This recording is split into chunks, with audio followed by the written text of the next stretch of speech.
Hello, good morning guys sa inyong lahat. Nagbabalik na naman ang technician JBC Tech. Ito ay isang dryer na single. Ang brand niya ay yan, Home Cleanmatic 7.5 kg. Ang issue po nito ay wala siyang power. Hindi siya umiikot. Ngayon, ito po ay na-check ko na yung capacitor niya okay, yung motor rewinding okay, yung kanya lang ditong line papunta sa timer at sa contact point ang walang supply. Ngayon, titingnan natin doon sa taas para malaman natin. Ayan, so nabuksan ko na siya. Titingnan natin kung saan siya dito may problema.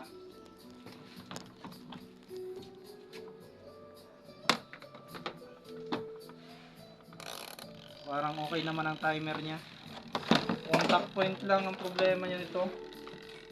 Ito yung mga simpleng sira na hindi nakikita ng mga karimitang o customer na sasabihin agad ng motor. Yung pala ay contact point lang ang problema niya. Kaya wala siyang resistance. Hindi siya makakuha ng resistance. Itong contact point niya. Ito yun.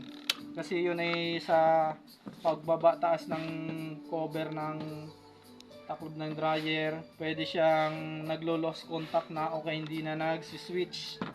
Ito. Kaya siya ganun. Yan. Simpleng sira lang. Kaya ngayon, pre-check up naman tayo. Ngayon, gagawin na lang natin, labor na lang pababayarin natin kay ma'am. Yun. I-adjust lang natin to ng konti para siya magkaroon ng contact. Para siya ayun. Tingnan natin mga ka-technician kung meron na siyang makukuha ang resistance pag kailan i-open natin ang timer. Saan yun? Nalaglag pa. Ayan. Tingnan natin kung magsiswitch na sa kanyang tester. Pag may continuity na, ibig sabihin okay na. Wala pa rin. Wala pa rin siya makuha continuity. Ayun. Meron na. Kulang pa sa adjust, mga ka-tech. Ayun.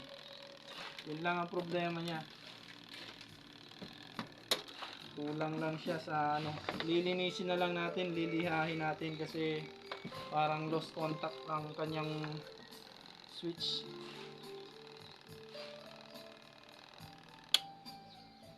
Hindi siya mag-switch ng ayos. Lost connection.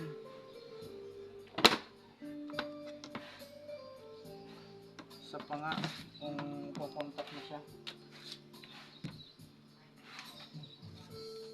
Ikutin natin ulit ang timer. Nalalaglag pala ang pihitan nito Testing kung meron na siyang contact. Wala pa rin talaga. Yun naglulus. Linisin talaga.